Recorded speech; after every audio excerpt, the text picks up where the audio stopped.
Did any of what you read surprise you that you had not known about screenwriters or screenwriting before? I mean, you've been in it 35 years. I've been in it 35 years, and when I started as a kid writer, I was so looking forward to the career because I thought I'm going to travel to all these great places. I'm going to write about all these great subjects and learn such interesting things. And I'm going to meet all these interesting people and work creatively with them. And all that did happen to some extent. But really, after 35 years, what I really learned the most about was being a writer and what a writer is like.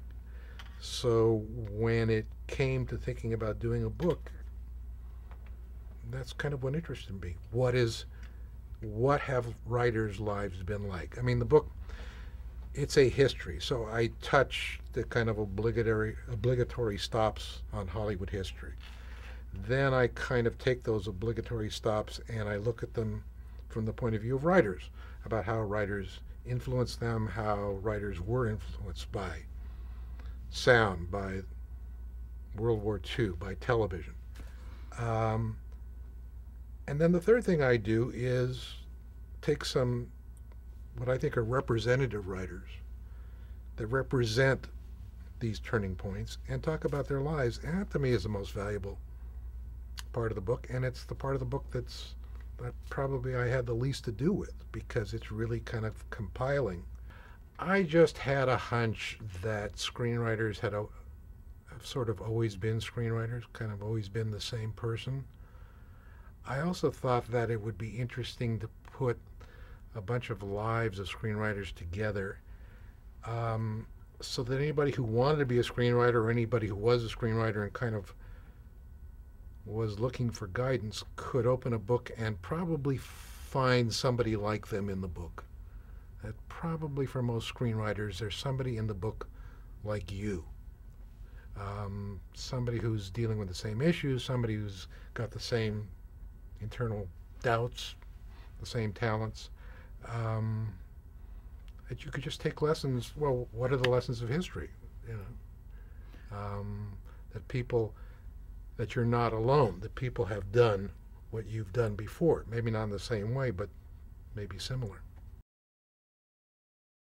Dalton Trumbo's story I wanted to bring up from the Blacklist era. That is such a tremendous part of the book. I found that fascinating. First of all, you have to remember Trumbo was the kind of writer, and I've seen directors like this and I've seen actors like it, it's not just writers, who simply had to work. That's all he wanted to do was work. And so in some ways he would have written, I wouldn't say for nothing, but he would have written for probably even less than they paid him because he had to write. He had to breathe. An interesting thing he did was offer the producers who were willing to pay him under the table free rewrites. He would work on a screenplay for these guys until they were satisfied and not charge them more. It was not because he loved the producers he was working with. It was part of his campaign to make blacklisted writers more and more desirable and thus break the blacklist by destroying the distinction between blacklisted writers and the whitelisted writers. Trumbo to me is a great hero. He's probably my favorite writer in the book.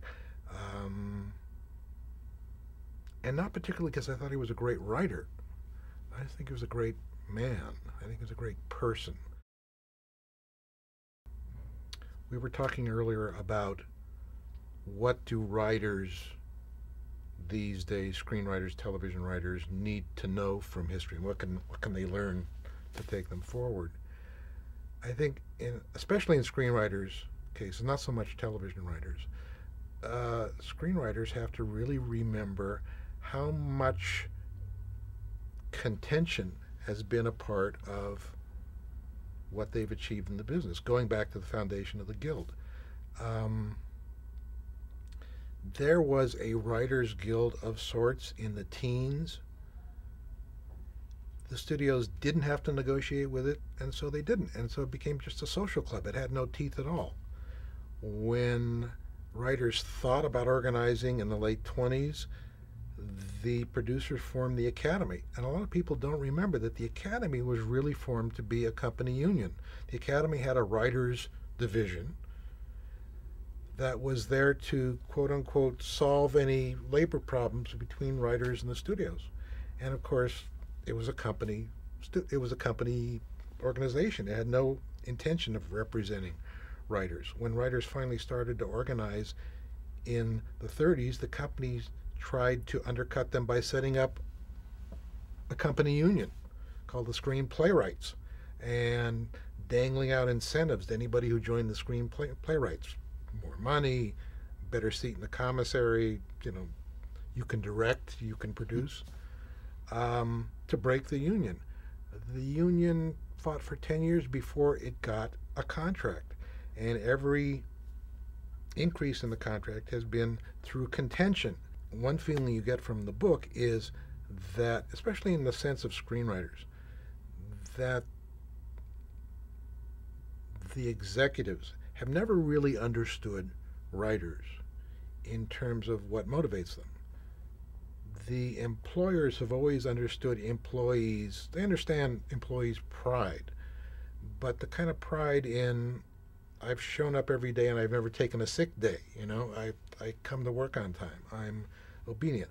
They don't understand a writer's pride in what he does and why a writer feels strongly about what he does. They've never understood why writers would want recognition. That's not what an employee wants. And so whatever writers have achieved has always been through contention. And I think, I'm not saying we need to be contentious this time, but I think we have to be prepared for it. And I think that's something you get from reading the history, that only by being very tough-minded have writers ever gotten any place in this business.